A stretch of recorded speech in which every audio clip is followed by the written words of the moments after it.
Bonjour à tous, aujourd'hui je vais vous expliquer comment créer un itinéraire pour les montres Amazfit Balance, mais sans nécessairement avoir un ordinateur pour pouvoir exporter des itinéraires par GPX, car par exemple lorsque vous êtes en vacances ou lorsqu'on est chez quelqu'un, on n'a pas toujours ce qu'il faut sur soi, donc il suffit tout simplement d'avoir votre montre et votre petit smartphone, et l'on peut quand même créer un parcours, l'enregistrer et ensuite le suivre sur sa montre. Et pour ça, je vais vous montrer, ce sera beaucoup plus simple. On va donc directement sur le smartphone. On ouvre l'application Zeb. Une fois donc l'application Zeb lancée, c'est très simple. Il suffit donc d'aller sur exercice dans le fond au milieu des trois icônes. Voilà, exercice. Ensuite, je descends sur créer un itinéraire.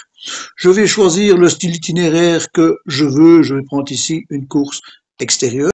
Et donc, voilà la carte pour préparer le parcours. Avant, je vous montre à quoi servent les icônes. Donc, la première icône du dessus avec le N, c'est pour pouvoir réorienter la carte directement vers le nord. Voilà, carte orientée vers le nord. Là, l'icône suivante, c'est pour pouvoir passer en une impression de 3D, de map, une vue réelle, quoi, comme Google, ou une vue carte. L'icône en dessous, c'est pour vous ramener à l'endroit où vous êtes actuellement. L'icône suivante, c'est pour, si vous changez de course extérieure, vous voulez changer avec autre chose. On peut également retour par le trajet initial ou bien inverser le parcours lorsqu'on l'a créé. Ensuite, la petite icône ici, c'est vous avez la planification, c'est-à-dire que là, il va vous suivre directement, il va tracer suivant la route, tandis qu'en manuel, vous allez avoir directement des lignes droites. Donc maintenant, créer un itinéraire. Donc j'ai cliqué sur un endroit de la carte, je clique une deuxième fois dessus. Voilà le parcours qu'il m'a donné. Si maintenant le parcours ne me plaît pas, je recule. Regardez, je vais recliquer là. Comme ça, j'ai exactement la route que je voulais. Je vais passer ici. Ensuite, on va faire quelques tours, quelques clics pour vous montrer.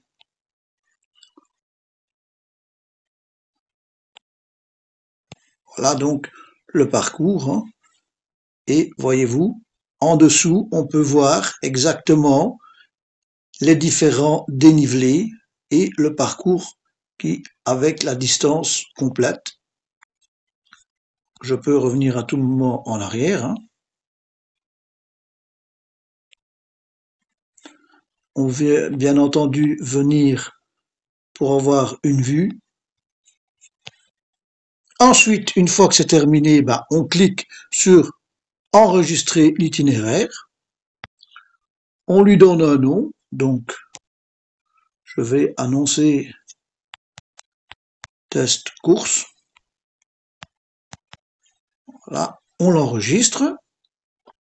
Une fois qu'il est enregistré, donc on peut revoir le parcours, bien entendu.